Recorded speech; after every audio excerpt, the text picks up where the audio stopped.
1 minute it was water, next minute it's ice. No way. In this video, I will reveal how Dynamo froze a water fountain in front of a live audience. Here's a quick recap of what happened. This is probably one of Dynamo's most famous tricks. He stands near a fountain surrounded by a live audience, places his hands on the surface of the water, and in that instant, everything freezes, even the water still flowing, as if time itself has stopped. Now, to be honest, the secret is actually pretty straightforward, but what we saw in the recorded footage isn't exactly what the live audience saw. The live audience saw a simplified version of this illusion. What you're seeing includes refilmed shots added later to make the freezing look more dramatic. That's why there are jump cuts instead of one continuous shot.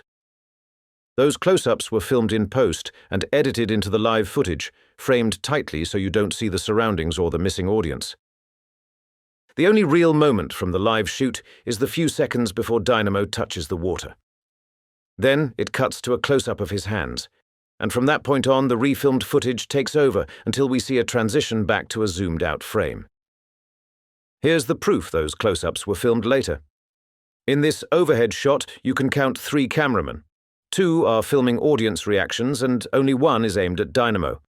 That's the cameraman capturing the trick just seconds before he touches the water, but the next cut jumps to a close-up shot that couldn't have been filmed by him or anyone else. The cameraman would have had to be standing in this empty spot where no one is present, and it couldn't be hidden. These are large, shoulder-mounted cameras. You'd clearly see one if it were there. If you're still not convinced the shots were refilmed, compare the gap between the ice and the wooden frame. In the live performance, there's a large visible gap. In the refilmed footage, that gap is almost gone. But wait! There's more! Look at Dynamo's left arm. He's wearing a watch, and right beside it there's a black band. Now watch how the actual magic happens, where that very black band vanishes. The actual trick was the band vanishing. This freezing of the fountain trick was all just misdirection. Now, at this point, we all know these shots were filmed later. But even in those shots that were filmed later, the ice doesn't look consistent. I mean, it's not just different from the live footage. The post-filmed shots contradict each other too. In one shot, his palm is clearly submerged in the ice. In another shot filmed at the same time, his hand isn't submerged at all. It's just resting on top of the ice. The real-time flowing water freezing moment is easy to figure out. When you compare the flowing water to the frozen surface, it is clear that the water is simply running over ice that was already there. However, this shot was also filmed in post, because the flowing water that appeared to freeze for the live audience was not ice and was exposed from the very beginning, since the water was not even flowing over it. The simplified setup Dynamo used for the live audience served 2 purposes. It helped get genuine reactions and reduced the chance of failure. The version used for the refilmed shots needed a slightly more modified approach. Here's how the method designed for the live audience works.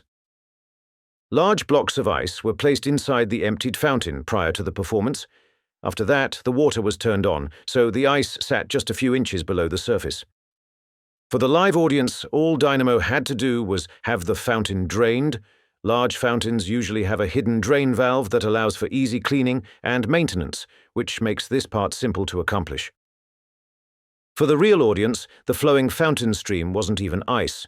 It was just clear acrylic, shaped to look like a stream of water used as part of the setup that Dynamo performed in front of them. Now, for the refilmed footage, those blocks of ice were no longer contacting the base. Instead, they were resting on a plate that worked like a hydraulic system, allowing the ice to physically move upward rather than draining the water first. The ice was raised until it matched the surface level of the water, and only then was the water drained. This was done to make the illusion cleaner in close-up shots. It needed to look like the ice was actually freezing from the surface down the moment it made contact, instead of his hand already being submerged in water and the water simply being drained away. The reason I'm saying the ice is moving upward in the refilmed shots is the reflection of the wooden frame around the fountain, because you can watch the gap in that reflection slowly close. That happens because the ice is pushing the water up before it drains. You can also see the uneven ice surface rising beneath the water when the footage is played forward and backward. Remember the contradiction we spotted where the refilmed shots didn't match? That's because they were filmed across multiple attempts, and only the best takes were used. Since they were filmed multiple times, the heat from his hand actually created an impression in the moving ice block. As a result, in the first shot, it appears that his fingers are halfway submerged beneath the surface of the ice. You can even see the outline of his hand already pressed into the ice, seconds before his pinky visibly makes contact. Behind this mask, only the truth remains till we meet again.